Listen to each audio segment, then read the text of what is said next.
மத்தேயு 12ஆம் அதிகாரம் 36ஆம் வசனம். மனுஷர் பேசும் வீணான வார்த்தைகள் யாவையும் குறித்து நியாய தீர்ப்பு நாளிலே கணக்கு ஒப்புவிக்க வேண்டுமென்று உங்களுக்கு சொல்லுகிறேன்.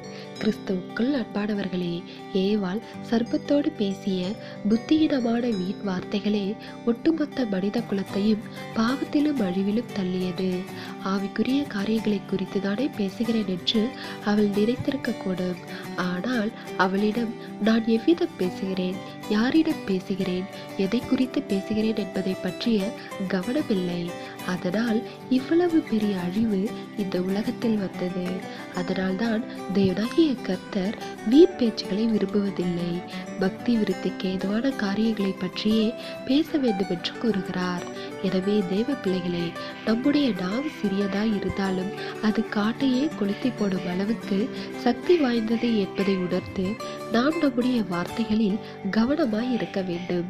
தேவனுடைய கிருபையும் இரக்கமும் உங்கள் அனைவரோடும் இருப்பதாக. ஆமென்.